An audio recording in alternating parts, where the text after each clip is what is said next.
दोस्तों, हमारे समाज में आम एक महत्वपूर्ण वृक्ष क्यों है और हमें कलम के पेड़ लगाने से, जंगल के अंदर खास तौर से कलम के वृक्ष लगाने से क्यों बचना चाहिए। देखिए, आम का पेड़ जो होता है वो एक देव वृक्ष बोला जाता है। गांव में ऐसा बोलते थे कि आम लगाने से आदमी पितृ ऋण से उऋण होता है, ऐसा बोलते थे। और प्रत्येक व्यक्ति के जीवन में ये जरूरी मानते थे कि आम का पेड़ लगाए। अच्छा, आम का एक महत्व भी होता है। आम का पेड़ पत्ता, पहले पत्तों से ही सजावट की जाती थी आम के।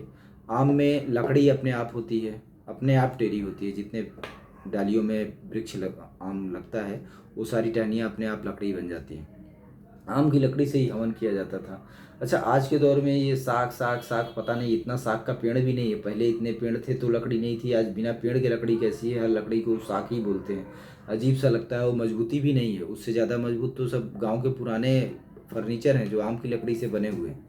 पुराने ज़माने में अभी लगभग 4-5 साल पहले तक, जब यूट्यूब को छोड़ करके प्रैक्टिकली लाइफ कुछ ज़्यादा था, तब तक ये सिस्टम था कि लोग तखत आम की लकड़ी का बनाते थे, पैर में पहनने वाला खड़ाऊ आम की लकड़ी का बनाते थे। मतलब जो यूजेबल चीज़ है, जिस पर देवता को स्थापित करते थे, वो आम की लकड़ी का होता था। अगर पीढ़ा बैठने के लिए बनाते थे तो आम का बनाते थे। साख वगैरह की लकड़ी को सिर्फ घर में बल्ली के तौर पे इस्तेमाल करते थे। खपड़ैल घर होता था तो बीच में उस सजावट के लिए उसमें नक्काशी वगैरह अच्छा था, दरवाज़ा बनता था, ये सारी चीज़ें।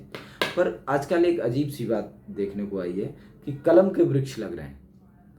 कलम का वृक्ष एक अजीब मतलब फैशन है। ये बात सही है कि कलम का वृक्ष जल्दी तैयार हो जाता है, पर इतना भी जल्दी तैयार नहीं होता जितना लोग उसके पीछे भाग रहे हैं। पर कलम का वृक्ष वृक्ष नहीं होता, वो हकीकत में एक टहनी होता है। कैसे? जब आप पुराने पेड़ों को देखेंगे, अभी नए बच्चे तो शायद देख ही ना पाए, इनका उस जगह पे अभी घर नहीं होगा तो नहीं देख पाएंगे। कुछ सालों से इस कलम के वृक्षों ने इतना ज़्यादा पैठ बनाया ग्रामीण क्षेत्रों में कि वो पुरानी नस्ल ही खत्म हो गई पेड़ों की। तो पहले जो आम होते थे वो कम से कम 3-4 बिस्वा में एक पेड़ होता था, और अब उतना मोटा कोई पेड़ नहीं होता जितनी मोटी उसकी टहनियाँ होती थी। मतलब हम लोग अपने बचपन के टाइम पे पेड़ में जब खेलते थे तो दौड़ते थे उस डालियों पे, क्योंकि लगभग 1 बिस्वा 1.5 बिस्वा में उसकी डालियाँ होती थी। तो हम लोग दौड़ जाते थे आपस में चारों तरफ। एक वृक्ष इतना बड़ा होता था कि हालत खराब हो जाती थी अगर बच्चे खेलते थे तो एक दूसरे को पकड़ने में। तो अभी के जो वृक्ष हैं वो वृक्ष ही नहीं है, क्योंकि वो कलम है।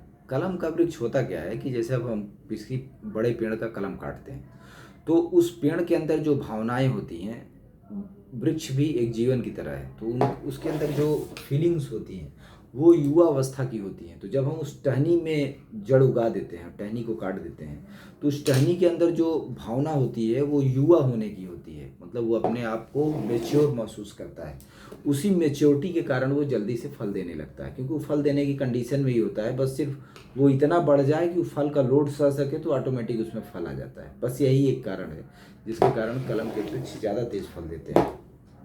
पर इसके नुकसान क्या है भाई? इसका नुकसान मैं आपको एक दूसरी लाइन से बताता हूँ। ये फर्नीचर को एकदम ख़त्म कर देता है। फर्नीचर के साथ ये जीव जगत पे बहुत बड़ा प्रभाव छोड़ता है। बहुत बड़ा प्रभाव कैसे छोड़ता है? हमारे क्षेत्र में लगभग आधे से ज़्यादा परिंदे ग्रामीण क्षेत्र में जो विलुप्त हो गए, अभी उसका लिस्ट जारी क्यों नहीं कर रही है न सरकारें न डिपार्टमेंट, कोई लिस्ट जारी नहीं कर रहा है। वो विलुप्त क्यों हो रहे हैं? वो कलम के पेड़ों की वजह से विलुप्त हो रहे हैं, क्योंकि उनके घरों को समाप्त कर दिया गया। कलम का पेड़ एक टहनी होता है। कलम का पेड़ कैसा होता है? सूख के वो लकड़िया जाता है, मतलब लकड़ी लकड़ी हो जाएगा, डंठल हो जाएगा, क्योंकि वो वृक्ष नहीं है। वृक्ष ऐसा नहीं होता। जो वृक्ष आम के बीज से पैदा होता है वो पूरा वृक्ष होता है। वो बचपन, युवा अवस्था, फिर वृद्धावस्था को प्राप्त होता है। मतलब अगर नया पेड़ है तो उसको केवला बोलते हैं, फिर उसके बाद थोड़ा बड़ा होता है तो उसको पेड़ बोलते हैं। उसकी टहनी अलग होती है। जो बड़ा पेड़ है, जिसके जो खोखला हो गया है, जिसका तना अगर उसकी टहनी पे लटकेंगे तो टूट जाएगा, नए पेड़ की टहनी पे लटकेंगे तो नहीं टूटेगा। ये एक नेचुरल इफेक्ट होता है। पर कलम के वृक्ष में ऐसा नहीं होता, क्योंकि वो एक टहनी है, वो सूख जाता है। वो पेड़ भी सूख जाता है। वो कम टाइम तक क्यों चलता है? क्योंकि वो टहनी है जो जलावन में आने वाली थी। अगर इसको कलम काट करके पेड़ नहीं बनाया गया होता तो ऑटोमेटिक जलावन हो जाती।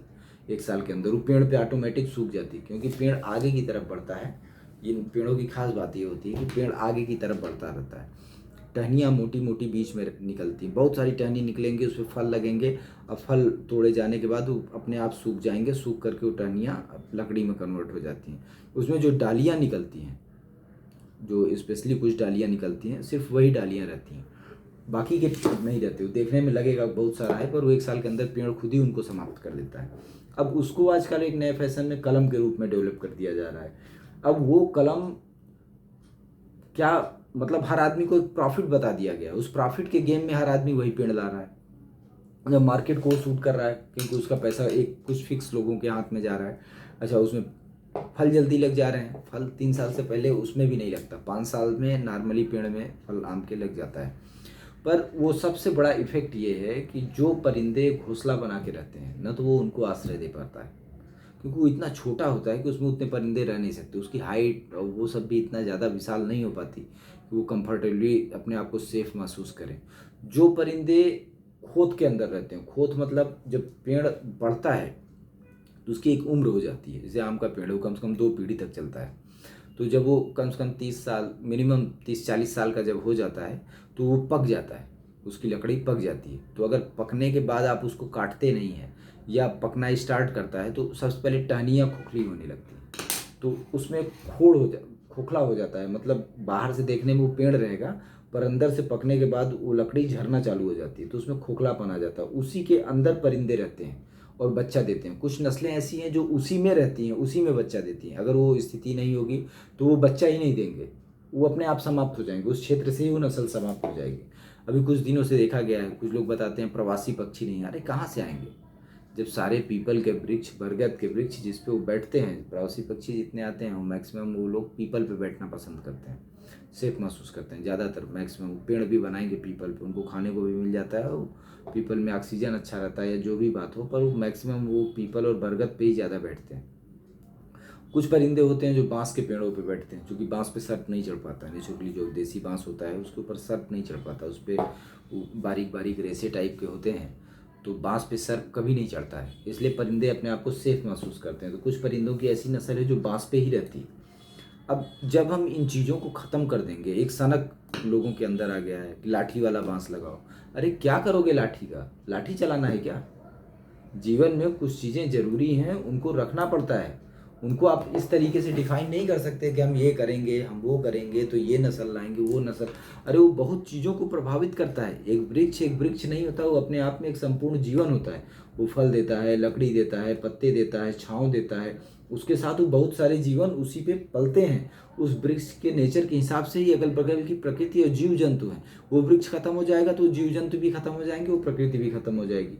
तो प्लीज़ इस बात पे ध्यान दें, और ये बहुत गौर करने वाली बात है। खासतौर से ये जन जागरूकता की बात है कि ये कलम के वृक्ष लगाने, खासतौर से आम के पेड़ लगाने के सनक से हमको बचना चाहिए।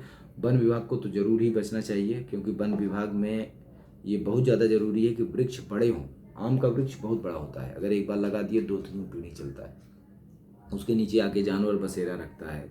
महुआ का पेड़ है, महुआ का पेड़ जब महुआ के फूल गिरते हैं, चारों तरफ घास सूख जाती है, तब महुआ का फूल गिरना चालू होता है। खास बात उसकी देखिए, वो जीवन शैली को किस तरीके से मैनेज करता है कि जब एक बार खेत कटता है तो खेत में चारा आ जाता है।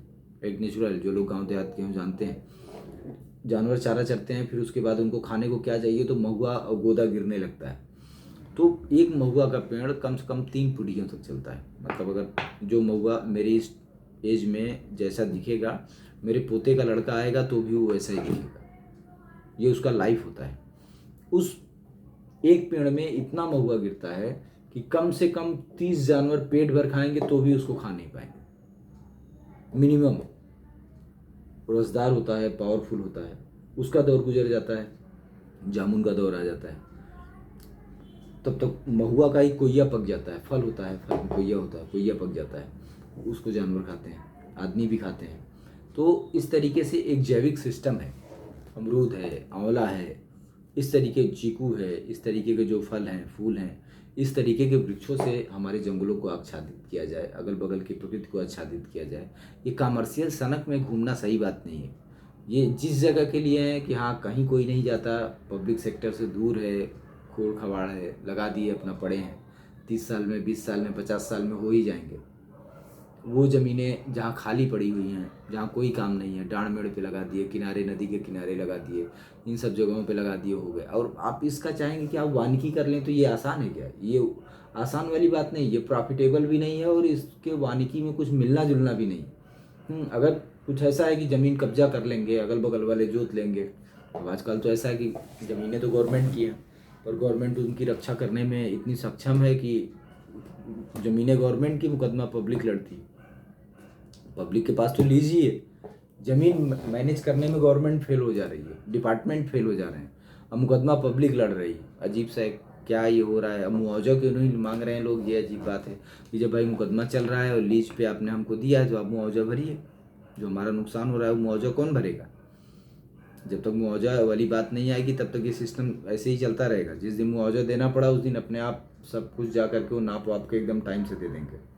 खैर जो भी है, तो हम लोग एक देश के नागरिक हैं और इस देश में जो संपदा हमारे ऋषियों ने बनाई है, चाहे वो जीवों की हो, चाहे वो वृक्षों की हो, उन वृक्षों की वजह से ज़मीन में जो आकर्षण होता है, हमारी प्रकृति पे, हमारे नेचर पे, हमारे शरीर पे जो प्रभाव होता है वो बहुत ज़्यादा ज़रूरी है। उन्हीं की वजह से हम ऐसे हैं, उन्हीं की वजह से हम ताकतवर हैं, उन्हीं की वजह से हमारा जीवन है और उन्हीं की वजह से हमारी धरती पे कभी किसी आपदा ने विनाशकारी प्रभाव नहीं दिया। दुनिया में बीमारियों से राष्ट्र खत्म हो गए, दुनिया में भुखमरी से राष्ट्र खत्म हो गए, अकाल से राष्ट्र खत्म हो गए, पर ये देश कभी भी अकाल से नहीं खत्म हुआ। उसका कारण था कि अगल बगल के वन क्षेत्र के बागीचों को इस तरीके से डिज़ाइन किया गया था कि उन्होंने लोगों को कभी समाप्त नहीं होने दिया।